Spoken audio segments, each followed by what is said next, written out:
जैसा कि आप देख पा रहे हो, हम ये हिंदी मॉडल पेपर नंबर देख रहे हैं। ये करीबन हो जाएगा आपका 34 नंबर होगा शायद, ठीक है। और इससे पहले भी मैंने कराए हुए हैं, लेकिन कुछ वीडियो अपलोड किए हैं, कुछ नहीं किए हैं, ठीक है। तो आपको वीडियो सभी मिल जाएंगे, हो सकता है आगे पीछे हो जाए क्रमांक, लेकिन वीडियो सभी मिल जाएंगे, ठीक है। तो ये देखिएगा, ये चाहे रीट L1 वाले हों या आप L2 वाले हों, दोनों के लिए ही इम्पोर्टेंट रहेंगे। तो देख लेते हैं इसमें किस प्रकार के क्वेश्चन पूछे गए हैं, ठीक है। तो देखिएगा, पहला क्वेश्चन है, पहला मीन्स ये 31 नंबर। इसमें पूछा है कि स्नान और बनान पद में कौन सा समास होगा। तो हम ये जानते हैं कि जिसमें दोनों पद प्रधान होते हैं ना, तो वो आपका द्वंद्व समास हो जाता है। तो ऑप्शन नंबर इसका 2 सही हो जाएगा। नेक्स्ट देख लेते हैं कि 32 नंबर क्वेश्चन इस प्रकार पूछा है, विलोम की दृष्टि से असंगत है, यानी जो गलत है वो चूज करने हैं। जैसे आप देख रहे होंगे सभी ऑप्शनों को, 2 नंबर को देखिएगा, निर्भीक और शूरवीर दोनों ही ये पर्यायवाची हैं, ऐसे बोल सकते हैं। एक सेकंड, पर्यायवाची हो जाएंगे, ना कि ये आपके विलोम है। हमें विलोम की दृष्टि से असंगत बताना था, तो ये वाला गलत हो जाएगा, क्योंकि निर्भीक और शूरवीर दोनों ही एक जैसे शब्द हैं, पर्यायवाची बोल सकते हैं। बाकी निषिद्ध का विहित होगा, पदारूढ़ का पदच्युत होगा, और प्रवृत्ति का निवृत्ति हो जाएगा।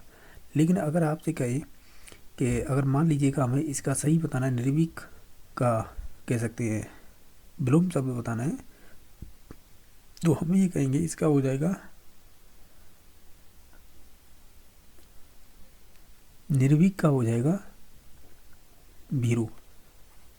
सही है ना? तो सही है, इसका निर्भीक का हो जाएगा भीरू, ठीक है। बाकी शूरवीर नहीं होगा, क्योंकि निर्भीक और शूरवीर दोनों ही पर्यायवाची हो जाएंगे इस वजह से। क्वेश्चन नंबर 33 है कि अपादान कारक युक्त वाक्य चुनिएगा। देखिएगा, बच्चे बंदर से डरते हैं, मैं उसे अपने हाथों से सजा दूंगा, महिला आंखों से अंधी है, वह सब और से सैनिकों द्वारा घेर लिया गया।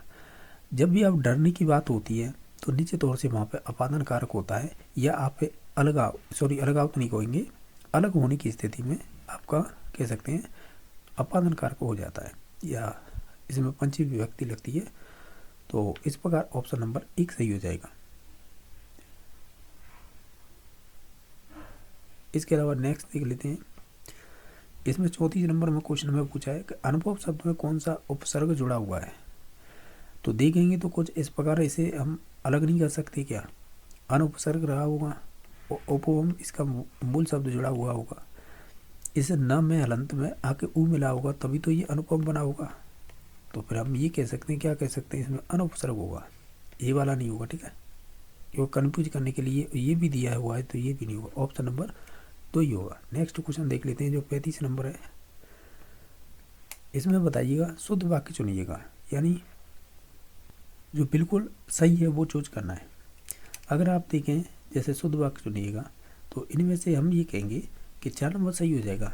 यह वाकई एक गंभीर समस्या है, ये वाला स्टेटमेंट है, यह वाक्य ये सही है, बाकी सभी गलत हैं। जैसे ये कह रहा है कि मैं मेरे घर जाऊंगा, इसका कुछ इस प्रकार नहीं कर सकते क्या, इस मेरे को हटाइएगा, हम ये कह देंगे मैं अपने घर जाऊंगा, तब ये सही होता। दूसरा देखिए, तुम तुम्हारा काम करो, इसे काटिएगा, तुम्हारे हो ये इसमें गलत जुड़ा हुआ है, ये होगा तुम अपना काम करो, इस प्रकार का होता तो सही हो जाता। ये है ना, हम हमारे धर्म का पालन करना चाहिए, तो इसमें से हम जो एक्स्ट्रा इसमें ये हमारे है ना, ये कट जाएगा, इसकी जब आएगा हम अपनी धर्म का पालन करना चाहिए, सही है ना। तो इसी प्रकार के ये तीनों तो गलत थे, और जो सही हो जाएगा वो 4 नंबर ऑप्शन हो जाएगा। क्वेश्चन नंबर 36 है कि ये कह रहा है आंजनेय शब्द में प्रयुक्त प्रत्यय बताइएगा। अगर ध्यान से देखें तो छोटी एक ही मात्रा है, तो इसमें ये वाला आएगा, क्योंकि बड़ी होती ना तो इसमें फिर डबल वाली मात्रा ये हो जाती, तो इस वजह से इसका ऑप्शन नंबर 1 सही होगा। नेक्स्ट देख लेते हैं। इसमें पूछा है कि चौथा पांचवा कैसा विशेषण है ये, तो हम ये कहेंगे ये क्रमवाचक हो जाएंगे, जैसे प्रथम या पहला, दूसरा, यानी फिर तीसरा, चौथा, पांचवा, छठवां, सातवां, इस प्रकार ये क्रमवाचक होते हैं विशेषण, ठीक है। तो ऑप्शन नंबर इसका 3 सही हो जाएगा। नेक्स्ट देख लेते हैं कि ये कह रहा है अभ्युदय में संधि का प्रकार बताइएगा। देखने से बनना है, अभी प्लस उदय रहा होगा ये शब्द, कैसे, इसमें यड़ संधि हो जाएगी, सही है ना, क्योंकि देखिएगा अ और इस भ है ना, यानी भी लिखा हुआ है, इसमें से अगर ई की मात्रा को हटाएंगे तो ये भ है वो अनंत हो जाएगा, यानी स्वर रहित हो जाएगा, व्यंजन बोल सकते हैं एक तरह से। जो छोटी ई की मात्रा है और फिर उसके बाद जो उदय है ये लिखा जाएगा। फिर नेक्स्ट स्टेप में देखें तो जो भ है ये व्यंजन रहित है, ई है वो य में चेंज हो जाती है, ये भी अनंत रहेगी, और जो आपका भ था ये भी ऑलरेडी अनंत था, और बाकी ये यूँ क्यों यूँ रहेगा।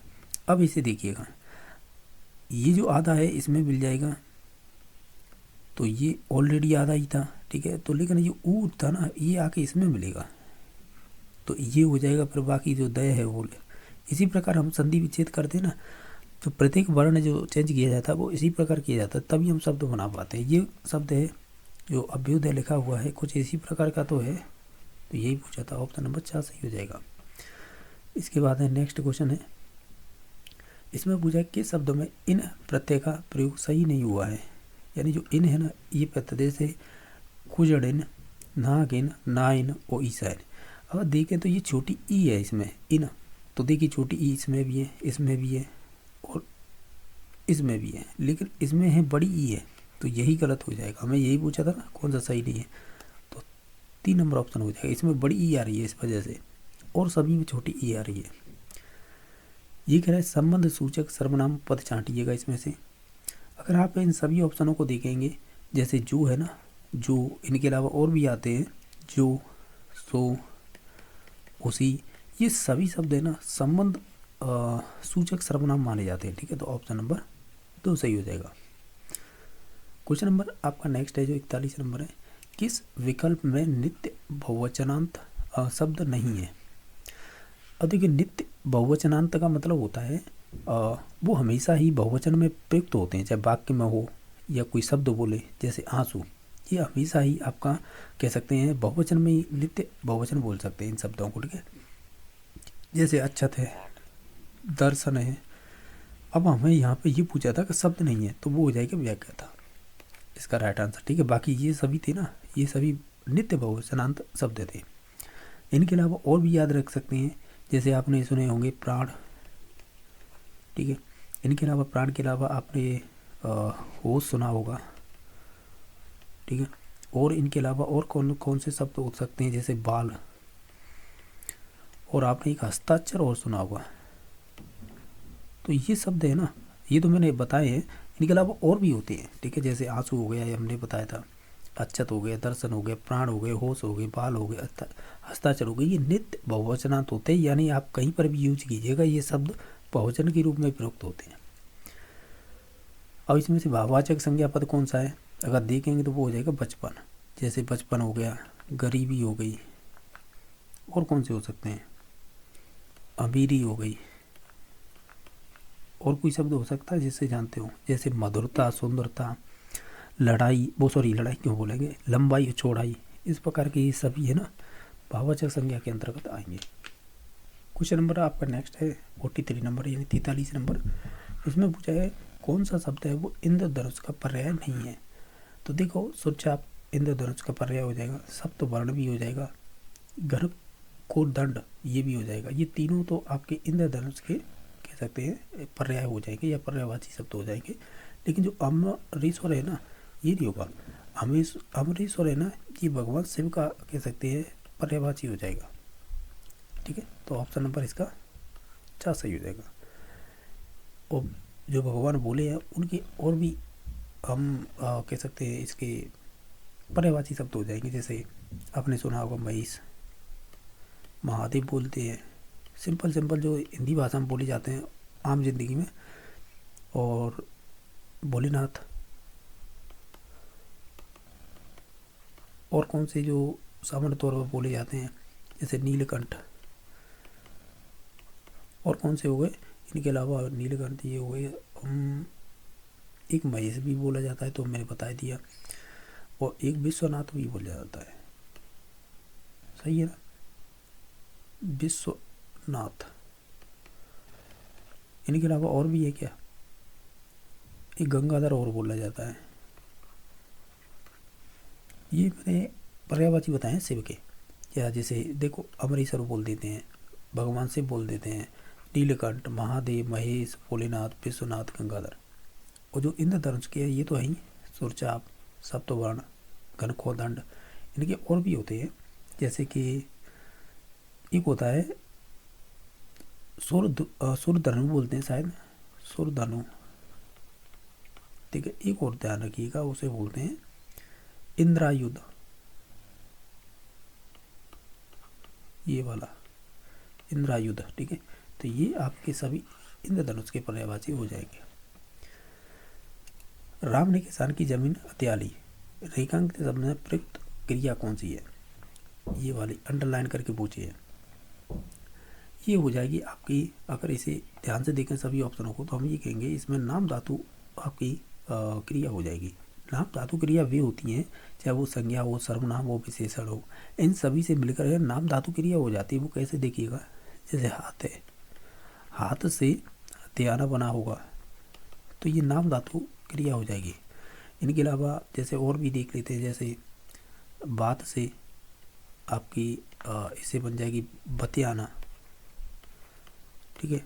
और भी देखे होंगे, जैसे कि और सब तो बोल रहे हैं, जैसे चिकना है, चिकना से बना होगा आपका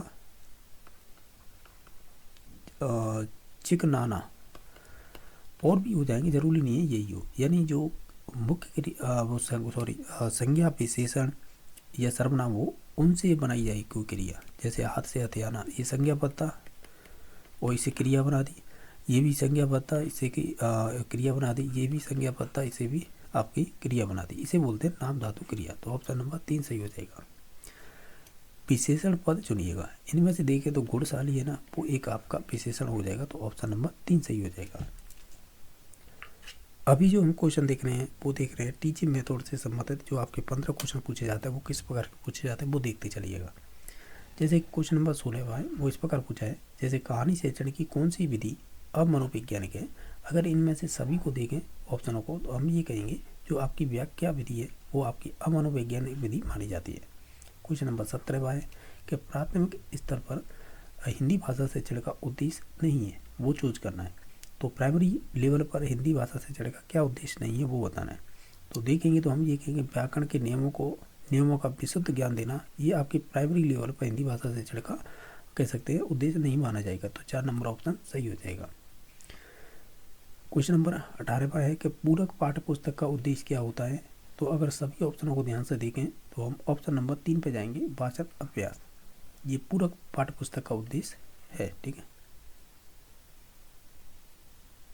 यानी हमें यही तो पूछा था पूरक पाठ्य पुस्तक का उद्देश्य क्या होता है, तो वाचन अभ्यास होगा। तो ऑप्शन नंबर इसका 3 सही हो जाएगा। अब क्वेश्चन नंबर 19 देखिएगा, ये कह रहा है सतत एवं व्यापक सतत आकलन का उद्देश्य यह जानना है कि क्या जानना है। यानी वैसे देखा जाए तो सतत एवं व्यापक मूल्यांकन बोलते हैं, उसी के अंडर में आता है आकलन। तो ये सतत आकलन पूछ रहा है, इसका उद्देश्य क्या होता है? तो हम ये ओवरऑल कहते हैं, क्या कहते हैं कि बच्चों ने कितना सीखा है, यानी बच्चे ने क्या सीखा है क्या नहीं सीखा है उससे संबंधित बात की जाती है आकलन में, ठीक है। तो ऑप्शन नंबर 3 सही है जाएगा। क्वेश्चन नंबर 20 है, भाषा सीखने सिखाने में सर्वाधिक महत्वपूर्ण क्या होगा? सभी ऑप्शनों को देखें तो हम कहीं भाषा समृद्ध परिवेश 21 है, पढ़ना सिखाने के लिए साक्षर प्रणाली का निर्माण किसने किया था? तो उसका नाम आता है मारिया मोंटेसरी। तो ऑप्शन नंबर 2 सही हो जाएगा। 22 नंबर क्वेश्चन इस प्रकार पूछा है, इसमें से कौन सा कथन असत्य है? अगर आप इन सभी ऑप्शनों को ध्यान से देखेंगे तो देखिएगा इसमें से कोई विधि तो नाम दे नहीं रखी है। देखिए ये भंडारकर विधि का दूसरा नाम व्याकरण अनुवाद विधि है, ये बात तो सही है। भंडारकर विधि के प्रवर्तक रामकृष्ण गोपाल भंडारकर माने जाते हैं, ये भी बात सही है। इसमें व्याकरण और सैद्धांतिक ज्ञान प्राप्त किया जाता है, ये भी बात सही है। ये मनोवैज्ञानिक विधि नहीं है, तो फिर कैसी है, ये अमनोवैज्ञानिक मानी जाएगी। तो ये चीज़ ध्यान रखना है। तो इसका राइट आंसर फिर 4 नंबर हो जाएगा, क्योंकि हमें असत्य कथन बताना था। ऑप्शन नंबर 4 सही हो जाएगा। क्वेश्चन नंबर आपका नेक्स्ट है जो 23 नंबर का है कि कौन सा मूल्यांकन संपूर्ण शैक्षिक सत्र की समाप्ति पर किया जाता है? तो जो लास्ट में किया जाता है ना, तो उसे बोलते हैं संकलनात्मक, जिसे कह सकते हैं योगात्मक, या इसे ही इंग्लिश में कहें तो सुमेलेटिव मूल्यांकन बोलते हैं, ठीक है। तो ऑप्शन नंबर 2 सही हो जाएगा। उपलब्धि परीक्षण की विधि कौन सी है? तो उपलब्धि की ये सभी हो जाएंगे, मौके को लिखित हो, निबंधात्मक, तो उपरोक्त सभी इसका राइट आंसर हो जाएगा। नेक्स्ट क्वेश्चन देख लेते हैं जो होगा आपका 25 नंबर। इसमें देखिएगा ये कह रहा है कौन सा कथन सत्य है। अगर देखें सभी को तो सत्य बताना है क्या, तो आप सभी को पढ़ लीजिएगा, क्योंकि खादी बोर्ड को प्लानर बोर्ड या प्लानर बोर्ड भी कहते हैं, तो ये बात सही है। इसमें पाठ से संबंधित चित्रों तथा अन्य पत्रिका पोस्टर और समाचार पत्रों को काट कर चिपकाया जाता है, ये भी बात सही है। प्राथमिक स्तर पर वर्णमाला सिखाने में इसका उपयोग किया जाता है, ये भी बात सही। तो उपयोग सभी इसका राइट आंसर हो जाएगा। मौन बटन के बारे में कौन सा कथन सत्य है? तो हम ये कहेंगे इसमें समय की बचत होती है, थकान कम होती है, नींद तथा मस्तिष्क सक्रिय रहते हैं, तो ऑप्शन नंबर 4 सही हो जाएगा। छात्रों को शब्द, सूक्ति, लोकांक्ति एवं मुहावरे का ज्ञान कौन से उद्देश्य में होता है? अगर ओवरऑल सभी को देखें ये ज्ञानात्मक उद्देश्य हो जाएगा। क्वेश्चन नंबर आप नेक्स्ट है 28, भाषा शिक्षण का सिद्धांत कौन सा होगा? ये सभी हो जाएंगे, ठीक है। तो उपयुक्त सभी इसका राइट आंसर हो जाएगा। ये सभी साचार्य का हो, अनुबंधन का हो, अभ्यास का हो, ये सभी माने जाएंगे। कौन सा कथन सत्य है? आगमन विधि मनोवैज्ञानिक, ये बात सही है। बाकी आगमन विधि में चिंतन मन की शक्ति का विकास होता है, तो ये भी बात सही है। और यह विधि विशिष्ट से सामान्य की ओर जाती है, ये भी बात सही। तो उपरोक्त सभी इसका राइट आंसर हो जाएगा। क्वेश्चन नंबर नेक्स्ट है 30 नंबर के पाठ्य पुस्तक प्राय अप्रौढ़ छात्रों के लिए लिखी जाती है, ये कथन किसका है? तो ये पूछा गया था, क्रोन बैंक का है ये स्टेटमेंट, तो ऑप्शन नंबर 1 सही हो जाएगा। इस प्रकार हमने 30 क्वेश्चन करने की कोशिश की है। इसमें से आपके 30 में से कितने मार्क्स बन रहे हैं आप कमेंट में बता सकते हैं। किसी क्वेश्चन को लेकर डाउट है तो कमेंट में भी बता सकते हो, ठीक है। बाकी वीडियो देखने के लिए धन्यवाद।